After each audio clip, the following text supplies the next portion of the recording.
Hello everyone, this is CJNovo992 and today we're back for another brand new video. But we are here to react to Rangers 3, Celtic 0. We scudded them. I needed this result.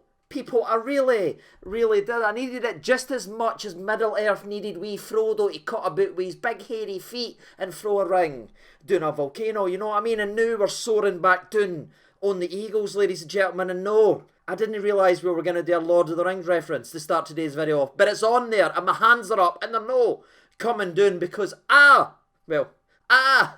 haven't stopped smiling from almost the first whistle in this game because the way we approached it and went about our business. But before we talk about the actual game, start breaking down the game recap, let's talk about some of the things that I imagine will be said about this result. Because you know how we sit here, we hold our hands up, if we get our scants pulled in, we sit and talk about it, be real football fans. Well, there's people out there that just don't accept that and can't do that and are trying to make excuses for the game. But you know, here we cut through the BS and we call it the way it was. That wasn't a Celtic B squad. People, yes, they rotated Kyogo and Maeda, but who did they bring in? Money.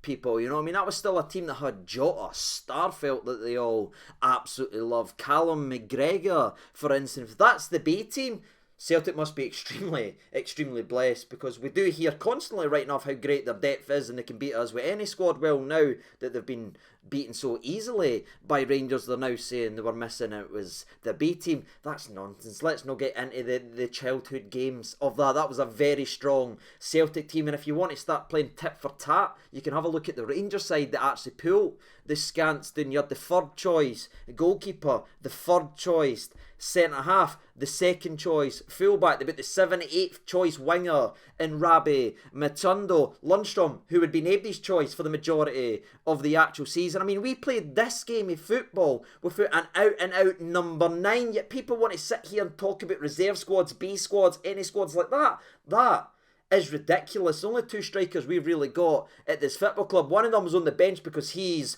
on the old way out, people, and the other Ian is sitting with the other good one, ladies and gentlemen, in terms of Kamal Roof and Cholak are just sitting there with goals between them. That's no getting the park. And I seen something else coming out here and saying, but Carter Vickers never played, that's why they lost. Never like, you really want to start playing the injury game? Because I'll be honest with you can't play the injury game with Rangers 2022-23 season, because I'm sitting here looking on my spare time and days off for making videos who's cursed us, people, because I've never seen an injury list like this. It's frightening, it's worrying, and there's something seriously wrong at this club. So the amount of big games we've had to go in and play, even against Celtic, losing corner goals in 24 hours before a Celtic game, etc, etc. Let's just throw all this excuses out the window, people, and talk about this game the way it should be talked about. Rangers played Celtic, and on the day, Rangers battered Celtic. But moving away from all the BS, let's get deeper into this game, because I'll tell you something, it almost feels illegal that I can sit here and talk about this game and been sitting here 3-4 minutes and not even uttered or mentioned or thought of the name Todd Cantwell. That's all I'm going to say, boys. Todd Cantwell. That's all that needs to be said. It's hot when I need to come back. Give me a second, I need to get in the chair. Todd Cantwell was ridiculous. Now, I took a bit of flack when we were going to sign Cantwell because I talked about his industry side of the game and the fact that graphs and people were saying, this boy's a blonde TikToker, creative player that will not do anything hard work. What you talking about? You've clearly not looked at it, blah, blah, blah, blah, blah. But even people, and I was a massive fanboy of this lad that come here, and I talked about the industry side of the game. I didn't expect him to be able to take over games like this. Again, he's not always been perfect, but if you look at his run from January to now, I think maybe 2 games in total that he's played that he hasn't been the best player in a Rangers shirt. Just 2, and he was phenomenal the day. And what was really impressive for me, being a fan, is he wasn't the only shining light, you know what I mean, with the rest of the team falling through the game or getting beat or struggling through it. So it was just Cantwell that maybe looked good compared to everyone going down. No, that was a complete team performance with several players standing out and being fantastic. I think every man actually won their individual battle today, and that's a must in an old fun game. But what was even more impressive about Cantwell's performance is even the fact there was 10 other players that were outstanding. For me, still, there was one player at the top of that mountain, and that was Todd Cantwell. He offered everything, people, not even just the goal, just the way he goes about his business, the way he brings the crowd into it, willing to take a slide challenge, willing to take it in close areas. I mean, he turned water inside out, people, ridiculous amounts of times. That boy will be seeing Todd Cantwell's floor in Maine for the next wee while. And aye, Todd Cantwell, absolutely outstanding. And aye, where that man was my man of the match, spoiler alert for the rest of the video, he wasn't the only one who stepped up and was brilliant today. I thought his midfield partner, in fact his January partner, if you will, Mr. Raskin, who joined the club at the exact same time. Funny what happens when you sign talented players and inject them in to the squad. Wee Raskin's been struggling with injuries over the last couple of weeks and he's played through the pain barrier. We all know this, etc. But that for me was probably his most complete overall performance, because who was at the other side of him? Again, you're only as good as your dance partner. Look, nobody likes me sitting here and nobody ever wants to sit and praise the rivals and talk up the rivals and all that, but the guy across him is Callum McGregor. He's a pretty damn good player, and I think the best compliment I can give Raskin without spending 6 or 7 minutes talking up this lad is the fact that if you saw a missing poster with Callum McGregor's face on it the night, you would believe it and you would instantly think, wait, Raskin's probably had something to do with it, because he completely nullified Celtic's best overall player. Took him out the game completely, ran him when we needed to ran him, push him out the way, beat him in 1v1s. No too many people gets the best of Cam McGregor, especially over the last couple of years, but I thought Raskin really took him to task 1v1 and just put the laddie away. So Raskin, absolutely outstanding. And look, I'm not going to spend all the time talking about individual players because that'll naturally come throughout the game recap, but just to keep it short and sweet, just like the man himself, wee Yilmaz, honestly, as me sitting here in Auto Trader looking at Red Vans, that's how well the wee man actually played. And the last name, the very last name that I need to shout out is Robbie McCrory. Robbie, Mr. Clean Sheet McCrory, or I like to call him right now, Robbie Clean Sheets. Castor, if you're listening, and I know you aren't, people, but I'll talk to you as if he's I want Robbie Clean Sheets on a shirt by midnight the Mora. People, that's what I need. This lad, he's never had a wet dream in his life, people, because all he knows is clean sheets. 4 games for Rangers, 4 clean sheets. It's absolutely absurd. And if you want to give this laddie the flowers that this man actually deserves, is his last game versus Celtic, he also kept a clean sheet. The last time we had a clean sheet versus Celtic was when that young laddie got plucked from the reserves, plucked for never playing and put into the firing squad. And again, in this game right here, where it could have started badly as it had a wee slip, if you will, he was able to regain from that early blunder and just absolutely sail through the game and bring a real calmness, but also energy to certain parts, coming out, stomping through balls, everything that's haunted us for the last 14 months. So many fires he put out instantly before they actually gained, so many wee through balls to the side, so many balls in the channel that's murdered us for the last year and a bit.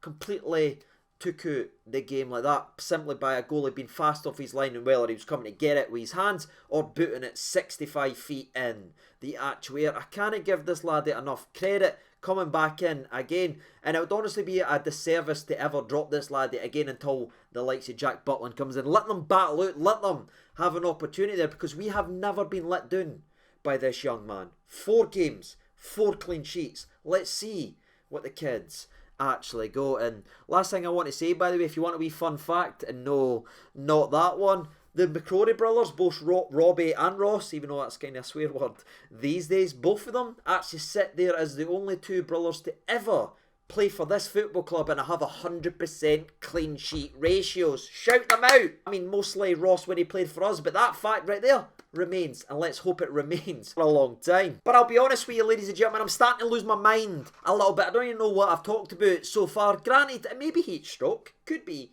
people, but it could also be the fact that I was pretty much breathless for 90 minutes watching that game.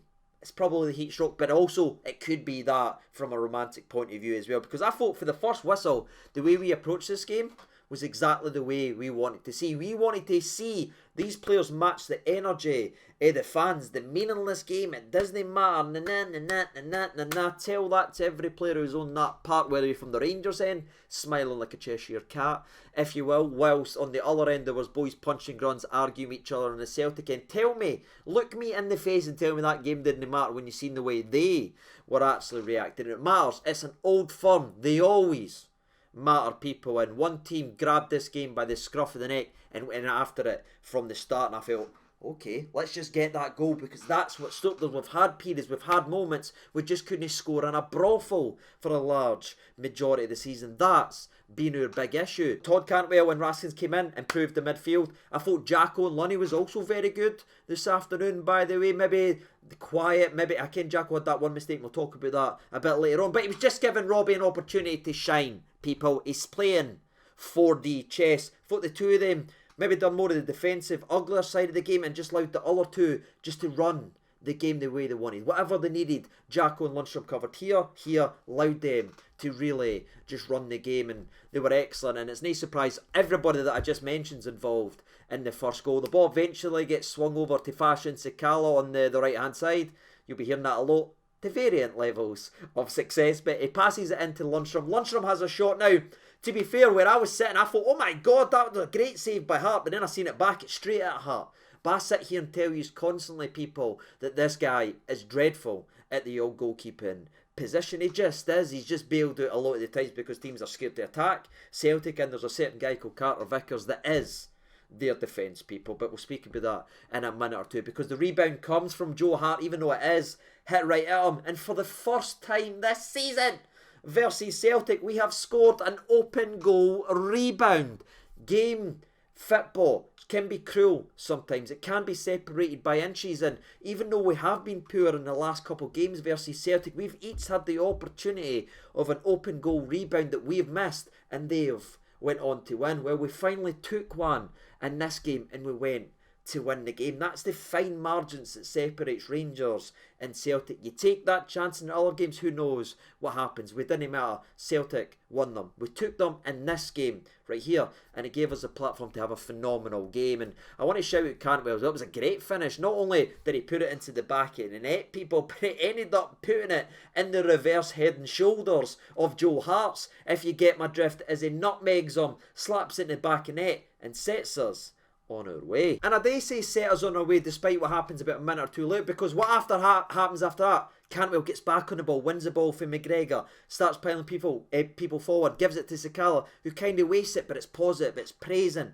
it's like looking like a real Rangers side. And then Celtic have what they have, people, and that's a very devastating attack. And they get down the wing as Ridvan gets beat a little bit too easy, in my opinion, for only the time in the game. I think he put that right after the next time, but this time he doesn't get close enough. The ball comes in, and I believe that ends up chipping the goalkeeper as Robbie McCrory slips. I think it's O that goes ahead and does it, and ends up hitting the post and coming back out. Now, correct me if you are watching today's video, by the way. I don't know how many people actually will, but is he offside? Because where I was sitting, I was screaming for offside, and I wasn't worried even though I seen it going towards the goal, because I went, VAR will fix that. So let me know. I think it was offside. Might be wrong. You can correct me in the comments section below, but that is by far the closest Celtic came to scoring in this game, ladies and gentlemen, as it was the Rangers show for the rest of the game, barring wee minor moments here or there, which again was almost self-inflicted. But let's talk about more praise, let's talk about positivity, let's talk about Todd Cantwell. I mean, he done a move,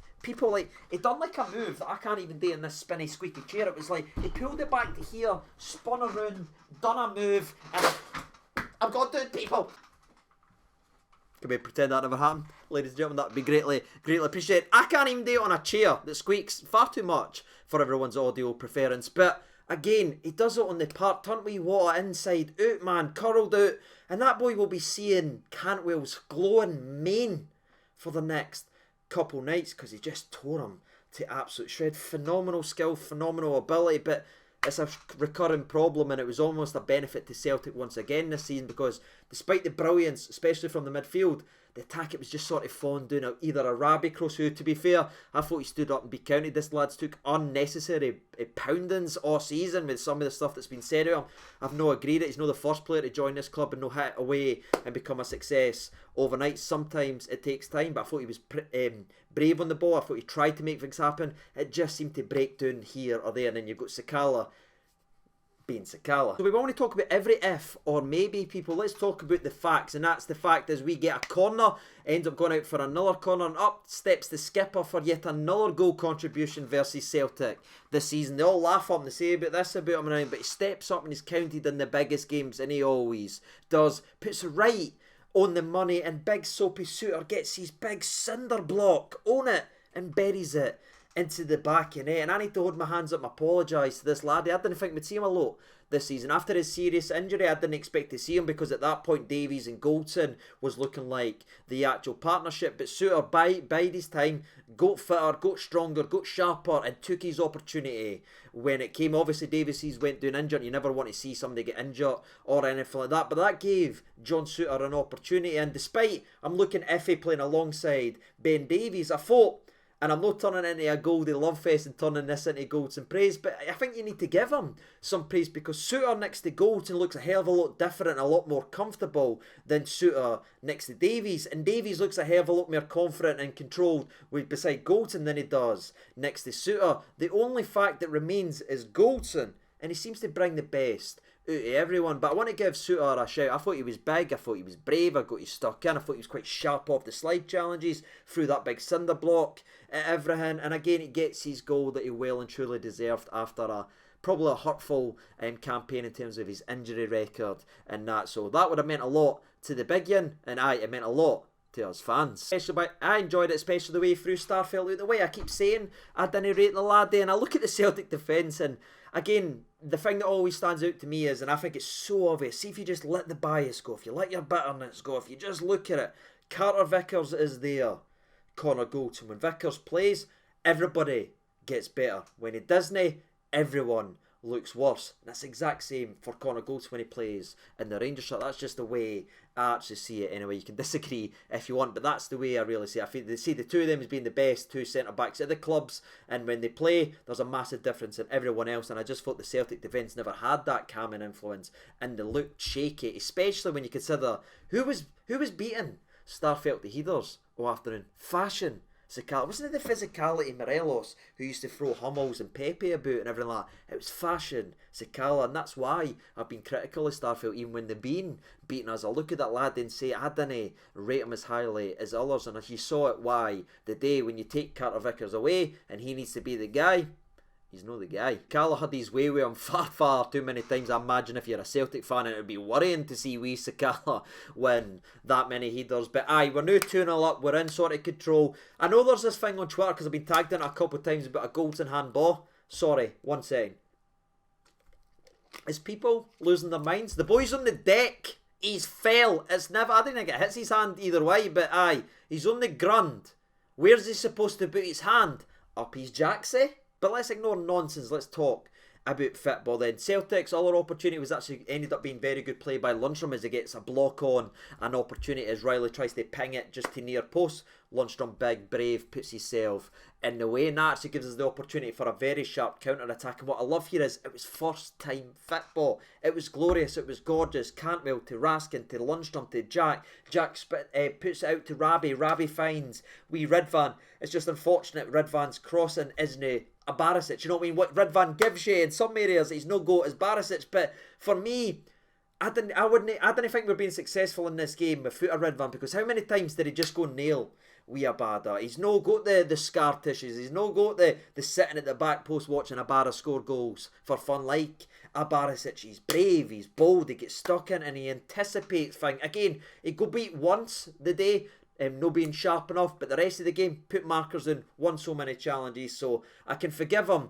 with his lack of creativity in terms of like a Barisic level if he brings everything that Barisic can bring and that's defensive stability. An underrated minute, and the last thing I want to talk about the first half is an underrated moment I don't see many people talking about. It was actually a phenomenal slide challenge at the inside of our box as Cantwell gets in just a touch. Hatate wins it perfectly, and then I believe tries to flop and buy a penalty. It's embarrassing, but we've seen that a couple times and everything like that. He's just flopping over there wanting a penalty kick. It was actually a phenomenal slide challenge for Cantwell. Let's talk about that, ignoring all the pantomimes and the antics and the embarrassing stuff. Throw that away. Look at the challenge for Cantwell. That's what he brings you. He brought you a goal in the game. He's giving you energy. He's demanding it for the crowd, but he's also backing up everything that he's talking about. And that was it for the first half, as Rangers well and truly were on top, being more dangerous on the ball. I think they actually had a lot less of the ball than Celtic today, but that was 90% of that was Celtic passing it around the back, trying to catch their breath because of the way Rangers were going at their throat. So we get into half time and we're all on cloud nine. We're all loving life, but we're also quite cautious because we know how good Celtic are going forward, so you can't afford to give them a mistake or give them a chance to get in on goal, and we ended up doing that just early in the second half. But before we get there, I want to talk about some brilliance again for Raskin. Sends McGregor on his bike, passes to Cantwell. Cantwell passes it down to Sakala, who ends up doing a swing and a miss when it comes in to the old box. That was brilliant bit of football again, but we nearly get stung as we've got some good possession. Actually, we end up losing it.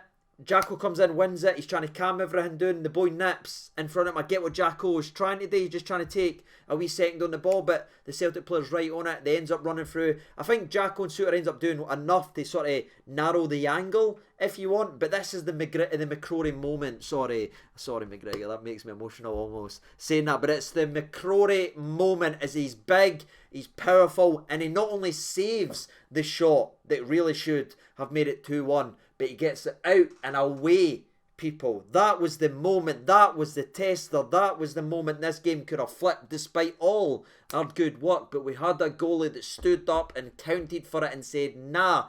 And what was great is after he went out for a corner and ended up getting swung in, he just came and he got it and he fell on the ground. And I'm sitting going, oh my God, this is what it's like to have a goalie that's active and being forward thinking and actually coming out. He was so brave of that. He'd done it a couple of times when Kyogo came on, because again they're trying to pretend it's the B team and that Kyogo, Maeda, they all got 30 odd minutes, blah blah blah.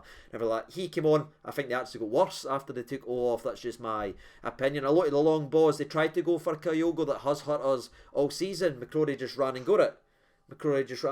Again, this is simple stuff and it's no sexy for the highlights, but that's a shot on target. That's probably a goal. That's another shot on target if we're playing any or other goalies. But the fact that McCrory is so quick off his line just to smother them puts the fire out. And I think that calmness, you might be getting bored of hearing it, but I think that does so much for the team because there wasn't that worry there. He just came and got it, held it, and then it was the Rangers show. Raskin, Cantwell again, so brilliant. Raskin takes the ball off Callum McGregor again, pushes him out the way, slides a great ball down to Cantwell, who then tries to find Sakala with a phenomenal through ball. Sakala goes round the goalkeeper, but it's far too narrow. He waits, he picks out Cantwell, who's coming, and to be fair, it's actually a pretty good save for Joe Hart. I'll hold my hands up and say it is a good save. I was quite surprised he saved it, if I'm honest, but I'm like, that should have been free. And we nearly had another moment exactly the same. Again, just nearly a carbon copy, but it ends up breaking down as Sakala can't get the shot off. But let's talk about something that Sakala did, because again he's had a hard time lately, and listen, the 2 misses that he has had has been catastrophic for our season. I get that, we know it and everything like that, but I was happy that he got this moment and everything like that. I'm not sitting here saying that's him good enough to lead the line. I'm not saying any of that. I'm not saying that this team needs to be given an opportunity. No, we know players are leaving, we need players in, we know that, people, but it was just good to see someone who's took a lot of crap, and it must be carrying that because he knows what he's missed for us this season.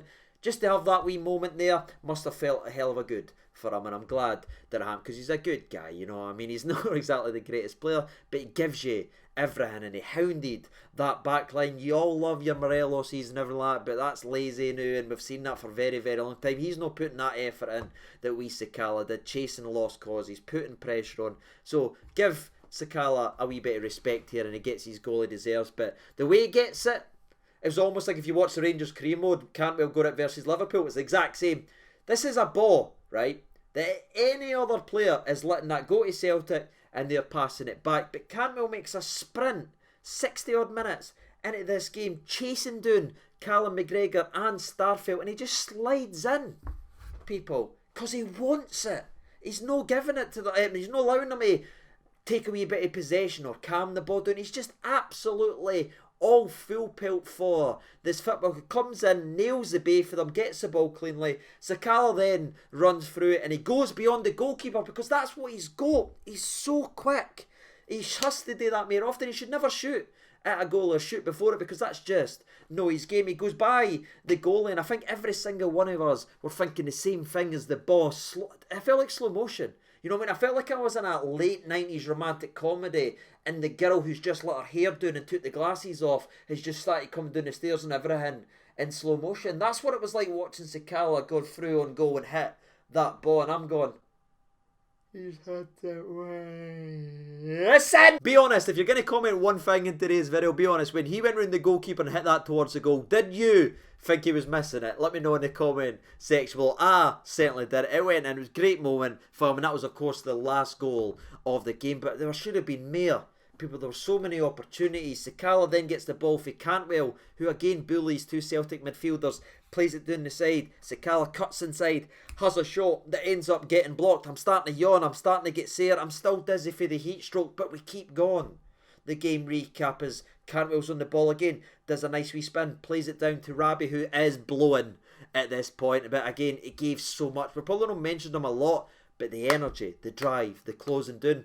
I think we almost played like a false nine at some points, but I felt like Cantwell a lot of the times played centrally, and I thought Rabi was here and Sakala was here, and it just pinned them in. It was a very interesting tactic for Michael Beale, and obviously worked out to perfection. So there was a lot of selfless running for the two of them, but then we started to make the changes. On came the likes of the Arfields, the Glenn Kamaras. It was great to see a Lovelace and Lowry and everyone come in and get in, show a wee bit of quality. It was really champagne ole football, if you will, as we just passed them off the park, and again should have added more goals. But I'm not going to take up all your day. I don't know, this recap's probably a mess and no one's watching at this point, so I'll end the video by saying that was the performance we know they've been capable of. It's obviously a shame it's not happened previously, but we've shot ourselves in the foot. But this game, we can't fix previous mistakes, people. There's no point judging this game on previous games. All we can look at is we have rectified several issues in our games versus Celtic, which was individual mistakes, individual errors, goalie no coming off, etc, etc, etc. We have fixed them, we've resolved them, and now we go into next season with the psychological edge, knowing that if we play our best football, this unbelievable Celtic side that's won everything this season isn't that unbelievable, if you know what I mean. We clean up our act, we can beat this team, and trust me, do not underestimate how important that is for some of the players that will be here next season. Again, a lot of them will be leaving, but the ends it will. This victory that everyone's calling meaningless and it doesn't matter in it is nonsense. Just shows you've never played a sport in your entire life. This means a lot going in to next year. That's Ivan Drago getting cut, if you will, and it's going to be very interesting to see how we go about our business in the summer, because that must get everybody feeling that if we get this right, it's what to play for next season. And that is it. Man of the match, you could be anyone. I thought Goldie was great as well in the game. I thought Tavernier was very good, won a lot of interceptions, put the ball in. No really mentioned the lad. I thought he was great again for Rangers. But my man of the match has to be Todd Cantwell. What about you? Let me know your thoughts and opinions down there in the comment section below. And as always, thank you so much for all the support at Edmondson House. Never done any of that before in my life. I literally turned up. They said, you're going to be doing this. I thought I was doing one game. I ended up doing the full thing. No notes, no nothing. I tried to wing it as best I could. Hopefully it wasn't too bad. But aye, shout out to Rangers not for giving me that opportunity. And aye, I'm now an undefeated fan zone host, people. Put a wee bit of respect on this grey noggin. But until next time, I've been Siege and over 92. Thank you so much for watching, and bye.